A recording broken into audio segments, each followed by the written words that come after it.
അസ്സലാമു അലൈക്കും. നമ്മുടെ ഇന്നത്തെ റെസിപ്പി ഒരു പഴംപൊരിയാണ് കേട്ടോ. അധികം പഴുക്കാത്ത പഴം വേണം പഴംപൊരിക്ക് എടുക്കാൻ. അപ്പം നമുക്ക് എങ്ങനെ ഇത് ഉണ്ടാക്കണം നോക്കിയാലോ.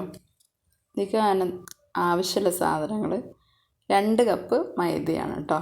അതിലേക്ക് 2 ടേബിൾ സ്പൂൺ അരിപ്പൊടി ചേർത്ത് കൊടുക്കാം. ഒരു നുള്ളു ഉപ്പ് ചേർത്ത് കൊടുക്കാം. ഇനി ഇതിലേക്ക് ചേർക്കുന്നത് ദോശമാവ് നിങ്ങളുടെ കയ്യിലുണ്ടെന്നുണ്ടെങ്കിൽ 1 ടേബിൾ സ്പൂണാണ് കേട്ടോ. ഒരു നുള്ളു മഞ്ഞൾപ്പൊടി ചേർത്ത് കൊടുക്കാം. വെള്ളം ഒഴിച്ചിട്ട് ആവശ്യത്തിന് കലക്കി കൊടുക്കാം. ഇതിലേക്ക് ഒരു നുള്ളു അപ്പസോഡ ചേർത്തിട്ട് ആവശ്യത്തിന് പഞ്ചസാരയും ചേർക്കാം. ഇനി നമുക്ക് ഇതിൻ്റെ മാവിൻ്റെ അയവ് ഇതുപോലെയാണ് കേട്ടോ. നല്ലോണം അയഞ്ഞു പോകരുത്. അങ്ങനെയാകുമ്പോൾ പഴത്തിൽ മാവ് പിടിച്ച് കിട്ടില്ല. നമുക്ക് ചട്ടി വെച്ചിട്ട് എണ്ണ ഒഴിച്ച് കൊടുക്കാം. ഞാനൊരു പഴം കൊണ്ട് പകുതി ആക്കിയിട്ട് അത് 3 കഷ്ണമാണ് ആക്കിയെടുക്കണം. അങ്ങനെ ഒരു പഴം വെച്ചിട്ട് 6 കഷ്ണങ്ങളാക്കിയെടുക്കും.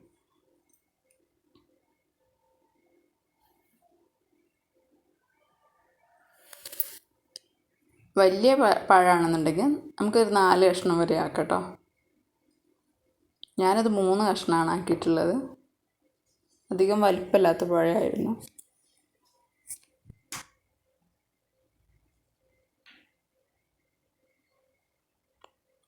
ഇനി നമ്മളിതിലേക്ക് വെളിച്ചെണ്ണയാണ് ഒഴിച്ച് കൊടുക്കുന്നത്. നാടൻ വിഭവങ്ങൾ ഉണ്ടാക്കുമ്പോൾ എപ്പോഴും വെളിച്ചെണ്ണയാണ് കേട്ടോ നല്ലത്. ഇനി നമുക്കിത് ചൂടായിക്കണം നോക്കാം. മാവ് ചെറുതായിട്ടൊന്ന് ഒഴിച്ച് നോക്കാം. അപ്പം അറിയാം മാവ് വെളിച്ചെണ്ണ എത്രത്തോളം ചൂടായിട്ടുണ്ട്. ഇനി നമുക്കിത് പഴത്തിൽ മുക്കിയിട്ട് ഓരോന്നായിട്ട് ഇട്ട് കൊടുക്കാം.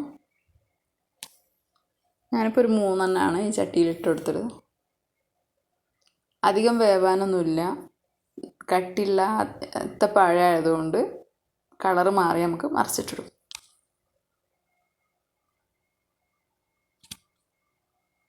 ഇനി 2 ഭാഗം മൊരിഞ്ഞ് വന്നാൽ നമുക്കിത് കോരിയെടുക്കാം കേട്ടോ. ഞാൻ ഇത്ര ആകുമ്പോഴാണ് എടുത്തിട്ടുള്ളത്. അങ്ങനെ നമ്മളെ പഴംപൊരി ഉഷാറായിട്ട് കിട്ടിയിട്ടുണ്ട്. ഞാൻ അതിൻ്റെ സോഫ്റ്റ് നിങ്ങൾക്ക് കാണിച്ചു തരാം കേട്ടോ. നല്ല ചൂടാണ്.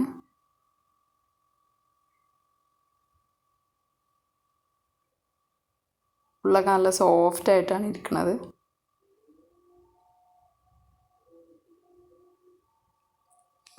പുതിയൊരു റെസിപ്പിയായിട്ട് വീണ്ടും കാണാം. അസ്സലാമു അലൈക്കും. Thank you.